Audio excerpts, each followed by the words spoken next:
হ্যাঁ জানি ফ্রেন্ডস, ভিডিওটা আসতে একটু লেট হয়ে গেছে। অ্যাকচুয়ালি আমি পুজোর সময়ও ডিউটি করছিলাম, কেননা আমি একদম লাস্টের দিকে ছুটি নিয়েছি। তার জন্য আমি কাজের চক্করে এডিটিং কিছুই করতে পারিনি। বাট চিন্তা করো না, আমি সবকিছু তোমাদের জন্য রেকর্ড করেছি, সবকিছু আস্তে আস্তে আসবে। তো দেখতে পাচ্ছ আমরা পুজোতে বের হয়ে গেছি, আমাদের সাথে আরো দুজন ছিল। আর ফার্স্ট আমরা চলে আসলাম হলো বিষ্ণুপুরের মেন রোডের যে পূজাটা সেটা দেখতে। আর বাইরে থেকে দেখে তোমরা বুঝতে পারছো যে কি দুর্দান্ত হয়েছে প্যান্ডেলটা।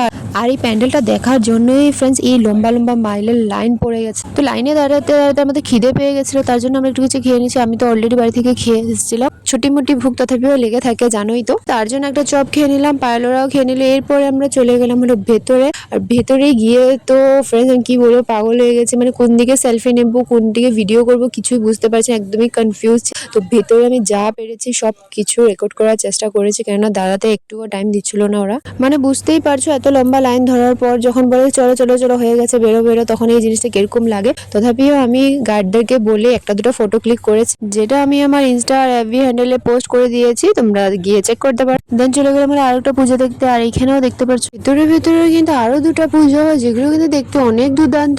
প্রথমেই তো এই পুজোটা দেখলাম যে এখানে আমরা ফার্স্টে খিচুড়ি খেয়ে নিলাম। এখানে খিচুড়ি দেওয়া হয়েছে, কিন্তু প্রত্যেক বছর খিচুড়ি দেয় ফ্রেন্ডস। আমরা প্রত্যেক বছর সপ্তমীতে এখানে আসি, বিকালবেলা ঘুরতে যখন বেরোই আর এখান থেকে খিচুড়ি নিই। আর ঠাকুরটা কিন্তু খুব কিউট ও ছোট মোটোর মধ্যে খুব সুন্দর বানায়। এরপরে চলে গেলাম আমরা বিষ্ণুপুরের স্কুলের পূজাটা দেখতে। প্যান্ডেলটা কি বানিয়েছে সেটা কিন্তু আমরা কেউ বুঝতে পারিনি, কেউ কেউ বলছিল হসপিটাল, কেউ কেউ বা অন্য কিছু। বাট একটা জিনিস ভালো লেগেছে, যেখানে এসে আমরা শুনছিলাম আর কি যে জুবিনদাকে শ্রদ্ধাঞ্জলি দিয়ে একটা বাচ্চা খুব সুন্দরভাবে গান গাচ্ছিল, তো শুনেও ভালো লাগলো। আর এইবার কিন্তু প্রত্যেক মণ্ডপে মণ্ডপে জুবিনদাকে শ্রদ্ধাঞ্জলি দেওয়া হচ্ছিল।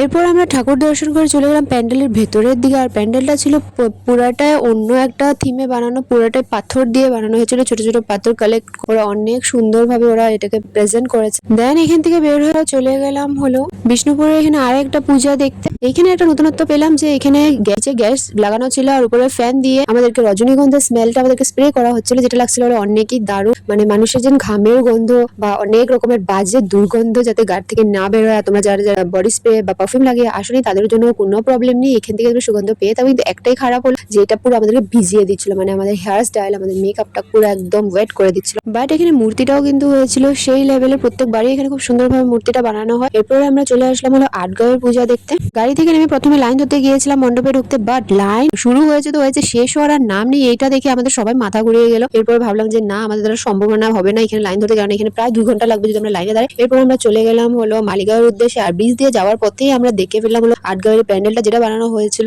হ্যারি পটারের থিমে। বাইরে দিয়ে তো প্যান্ডেলটা ছিল অত্যন্ত সুন্দর, বাট ভিতরেও অনেক কিছু করা হয়েছিল যেগুলো আমরা দেখতে পারিনি এই ভিড়টার জন্য। আসবে হলো নেক্সট পার্টে। So stay tune and subscribe to my channel.